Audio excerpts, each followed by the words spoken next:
Hey guys, what's up? Dingocrikey here with another figure review. This time we're going to be looking at Transformers Animated Deluxe Class Lockdown. This figure was originally released in June of 2008 in the Transformers Animated Deluxe Wave 1 for the price of $9.99. And this review was requested by users Fenatron O'Connor and Maximus Prime. So here we have Lockdown in his vehicle mode, and let's bring him in for a closer look.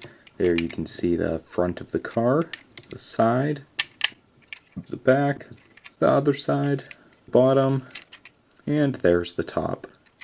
As far as colors on this guy, he has a pretty good range. We can see his main color is black. He also has this bright green in the front here, this translucent sort of pink color on the headlights, the car window, and then on the tail lights as well. We can also see we have this metallic silver back here, also on the spike details, and on some of the front details as well.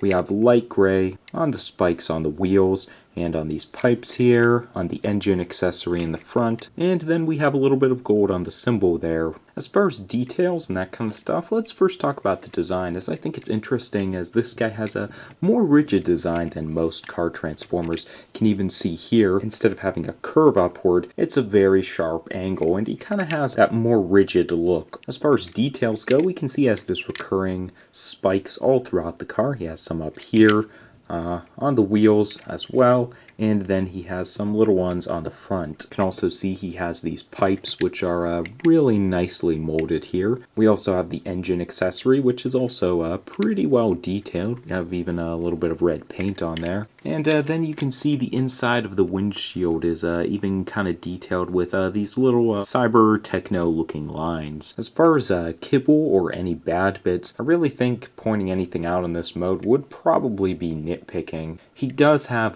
these cracks or crevices, and you can see when he's against a light background, you can see right through them in certain places here. As far as the feel of the car, it's not a super heavy feeling one, but it does feel very solid, and it's very tight. Like if you're just handling it, at least in the case of my copy, this is definitely not going to come out of place. As far as features and additional accessories, we do have the engine in the front here, which once we get into the transformation we'll see is removable, but we'll be looking at that later on in the review. What he does have, being a car, he has a roll function, which works really well, as you would want from a car. Really no problems there. Here he is with Transformers Animated Deluxe Class Bumblebee and Deluxe Class Ratchet.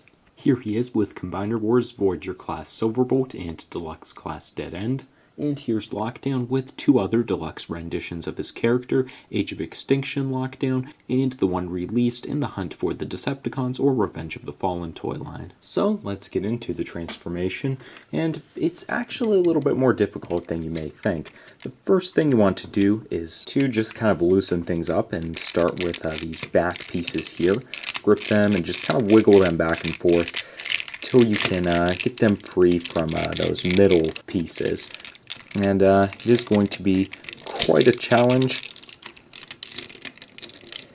but there you go with one, and there the other, and you can see the leg already popped out of place, which I do want to note is a continuing problem with my figure. Happens almost every single time I transform it, so just connect the leg again there, and I'm sure we'll have more problems with that, but right now we'll just remove the piece that's supposed to be removed, and that's this front piece.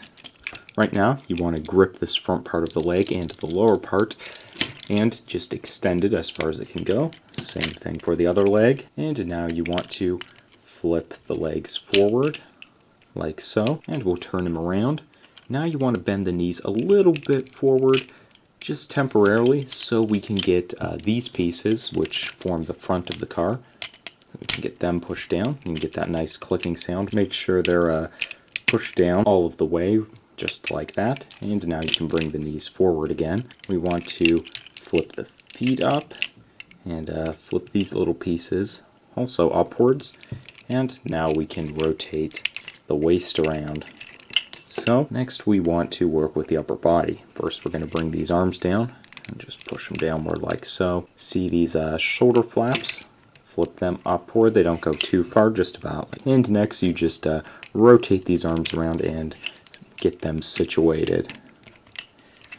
Next, get your thumbnail in there and flip the hands out. Scroll all of the way up to the head. Flip open his chest.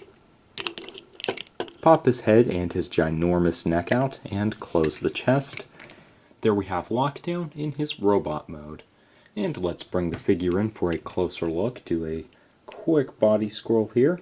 You can see the feet. Give you guys a good look at it. There we have the figure from the front. There he is from the side. The back. The other side. The bottom. And there he is from the top. As far as colors on this guy, we have many of the same ones we had in the alternate mode. Black, though a little bit less of it. We have the neon green, though we have a lot more of that. Still have the light gray on his hands and on some of these bits down here. We have silver on the head sculpt and also on many of the spike details. You got the translucent pink in the back there, on the eyes, and some other places as well.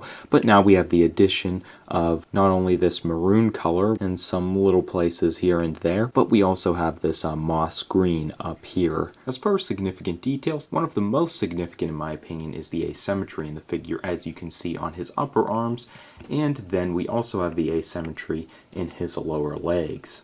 You can also see in the head, we not only have light piping in the eyes, but also just a really interesting head and neck design for this guy.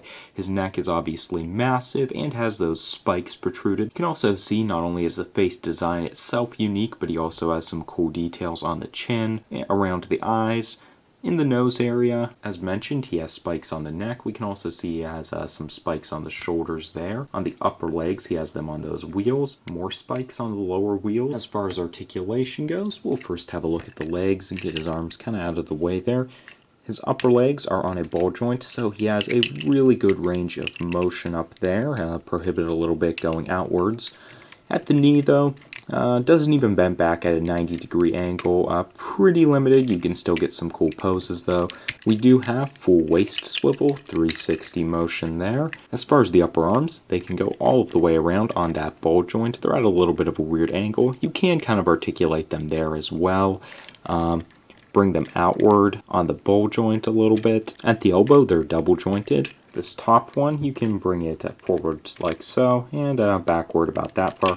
And at the ball joint, you pretty much have standard ball joint articulation for an elbow. Hands, no wrist swivel. You can only bring them outward that far, but you obviously can bring them inward however far you like. As far as the head goes, neck can't really move, but the head itself can do a full 360. As far as the feel of the figure goes, his main problem for me, and this may be kind of subjective as the feel of a figure, often is going to be, and that is that for his enormous height, as we'll see with some size comparisons, he does seem to sacrifice some density, as you can see in the legs there, and obviously in the chest here. He does appear to be kind of hollow. Outside of that, I would say the plastic on him feels pretty good. Overall, he's just a nice feeling figure.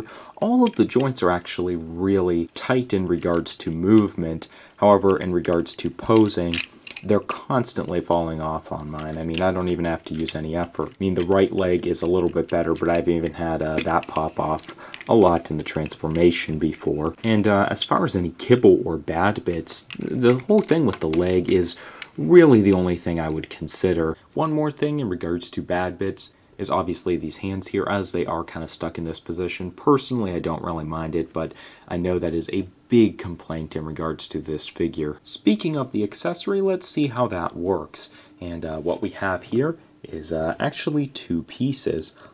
Here, we remove the engine, and it becomes Lockdown's EMP, as was featured in the show. And this becomes a hook once you flip out, well, the actual hook. To connect this to Lockdown's arm, what you want to do is take, I think it's the right arm we want, fold in the hand, and see this little hole in the middle there, that peg on the arm. Just want to push it into place, and there Lockdown has his hook hand. And if you want to add the EMP, take that unique protrusion and plug it right into place, and it will fit quite nicely. to activate the EMP function, you just grip his arm at the bottom and also at the EMP, push inward, and the two blasters will flip out. And as it were done in the Transformers animated cartoon, Lockdown's EMP can connect to Deluxe Class Ratchet's arm. What you want to do here is look at that opening on his left arm, and just push the EMP into place. And it will activate the EMP, but as you can see, the EMP will not stick into his arm. It will constantly fall out unless you hold it there. So it was a cool thought, but it doesn't really work as it should. I know there is a modification around that, but I have not done it and I don't know what it is exactly. So here we have Lockdown with two other renditions of his character, both Deluxe Class figures, one from the Hunt for the Decepticons line, and the other from the Age of Extinction toy line. Here we have him with some other Transformers animated figures. On the left we have Deluxe Class Bumblebee and Ratchet, and on the right we have Voyager Class Blitzwing and Lugnut. And here's one last comparison with Classics Voyager Class Optimus, Combiner Wars Voyager Class Silverbolt, and Deluxe Class Groove. So, final thoughts. As for my personal opinions, I do like this figure quite a bit. Personally, the design isn't my favorite. I do think it's a cool one. I think it definitely looks decently show accurate, but I do have some problems, especially in the leg area. For me, leg design and leg articulation are really important, and the knee articulation in this guy is a little bit too prohibited to my liking. I don't think it helps what to me is an already kind of stiff looking lower leg. As far as overall look, like I said, I have a few problems with him, just not a personal favorite of mine, but I do think he gets across the look of his character quite well, and they definitely succeeded here in making him a unique character. The head sculpt is really cool. I think it looks even better when you see it in person. The hook gimmick and the EMP really enhance the figure and help him look unique, help to complete his look. Now, as far as the color scheme goes, if the main color in the scheme is primarily black, it's already got a lot of points for me. But the use of the neon green, the maroon, and even the yellow the hook adds are all a lot of crazy different colors, and I think they come together really cool on this figure. As far as the car, for me, it's like 100% perfect. I mean, there are always things like, yeah, maybe it'd be nice if it had rubber tires, but for what we can expect in a mainline figure, it's really nice, stays together nicely, don't have problems with it coming out of place, and it's just an awesome design. As far as recommendations go, if you're a fan of Lockdown, I don't think you would be disappointed. Maybe you got into him with the movies, maybe originally bought the Hunt for Decepticons toy. In my opinion, this is the best Lockdown we've got in regards to the figure's functions, the overall look, and of course this was the very first rendition of this character and the first toy, so it definitely has some novelty to it in that right. If you just like animated figures, I don't really see any reasons why you wouldn't like this guy. He was a pretty important character in the show, so I think he'd be essential to your collection. As far as recommendations for, let's say, general collectors who are looking to go back and buy a few figures from some of the various older Transformers lines, I mean, on eBay, to get this guy new and in box, he'll probably run you between $35 and $45, at least at the time of this recording. And then to buy him used, I've seen him for like around $16 to $25. Personally, the price for the new one is a little bit high in my opinion for this figure. As far as the used one goes, considering the quality of the figure, I think it's a pretty good deal. But ultimately, it's your decision. Maybe you like this figure a lot better than I do, maybe you think it looks horrible. In any case, I hope this review was insightful, and of course, you can drop off your thoughts about the review or the figure in the comment section below, along with suggestions for future figure reviews. Anyways, that's all I have to say for now. Thanks for watching, stay tuned for more figure reviews, and have a good one guys, I'll see you soon.